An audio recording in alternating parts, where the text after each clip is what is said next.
What do you do when you have an abundance of mangoes? Well, I don't know about you, but I'm making a mango mousse cake.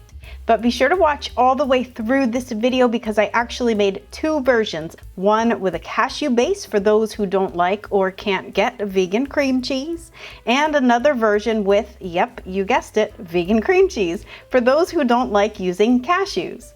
So let's do version number one first, and I started out with 4 large mangoes into the food processor, whizzed up to a smooth puree. I added a couple tablespoons of lemon juice to brighten it up.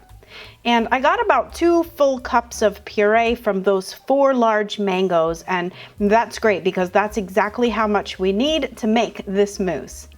Alternatively, you can use canned mango pulp, which does have added sugar, in which case you'll have to adjust the recipe, but I do all of that for you on my website where I list out both versions of this recipe for you with additional notes for success. So you'll definitely want to head over to Gretchen'sVeganBakery.com to grab everything you're going to need to make this recipe.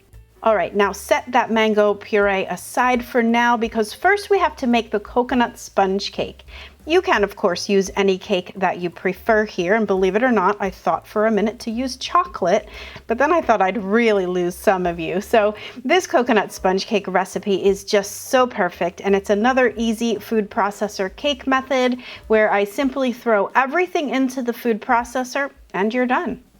So I'm baking the batter into one 7-inch pan for the bottom layer and then one 6-inch pan for the center because I don't want any cake sticking out the sides of my mango mousse cake. All right, just set that aside now and we can get back to the mango mousse recipe. It's a really easy recipe. You just have to have everything ready to go before you start mixing, and that would be the aquafaba meringue, which is what gives mousses its light and airy texture, and then the vegan whipped cream. I'm using Country Crock because that's all I can get near me nowadays, but I do have several options for vegan whipped cream, including a homemade recipe. And again, everything is linked below this video in the description box. So before you start this whole entire cake project, be sure to figure out which one you're using since they all don't act the same. I do have a full video explaining all the vegan whipped cream, so you may want to check that out as well. All right, now the main setting agent for this mousse is agar, and I have some plant milk with the agar powder together in a sauce pot, and once that comes up to a boil, I'm adding in some vegan white chocolate. Fruit mousses do need some extra help to thicken, so the white chocolate really helps with that, but also cashews are another great option.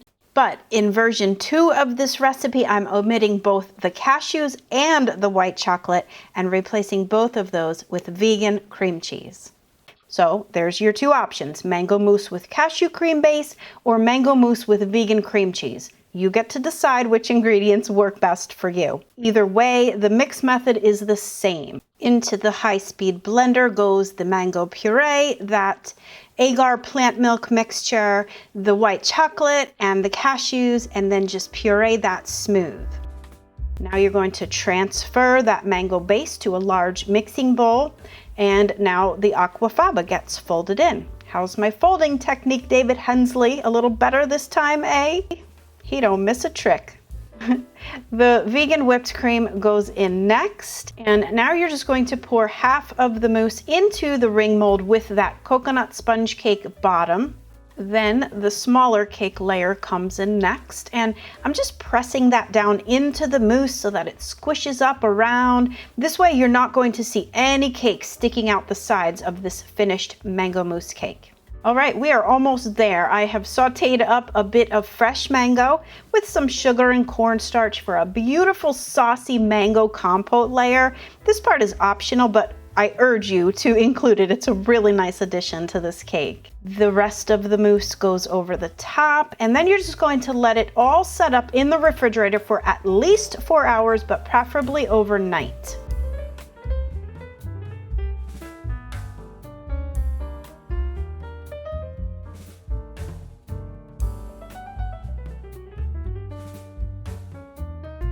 And last, for a quick finish of vegan whipped cream and some beautiful chunks of fresh mango to finish it off.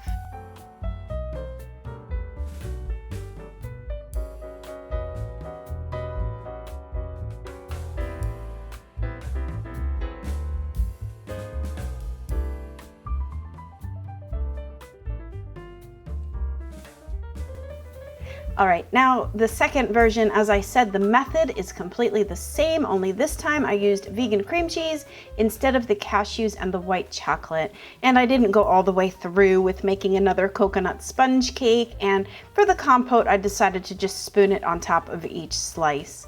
I also used the canned pulp here, and for me, I definitely liked this cream cheese version the best. No cashews for me. I just think that cashew-based desserts can get really heavy. Maybe it's all the nut fat and then adding more fat from whipped cream. I don't know, I'm just kind of in love with vegan cream cheese desserts, as you already know from my hundreds of cheesecake recipes.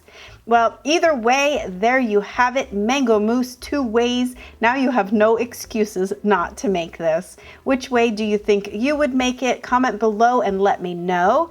And of course, I'll be listing both versions for you on my website so you can decide for yourself which one you prefer. All right, a really quick, great big thank you to my patrons on Patreon and my pals in PayPal for the monthly support. These folks are keeping me buying ingredients so that I can keep testing and testing and testing again to make sure that you are getting no fail results every time. If you think you can help for as little as a cup of coffee a month, click the links below to find out how. And of course, thank you to everyone here for watching, liking, commenting, and subscribing, because believe it or not, that really helps the channel too. All right, guys, until next time, happy vegan baking. Bye for now.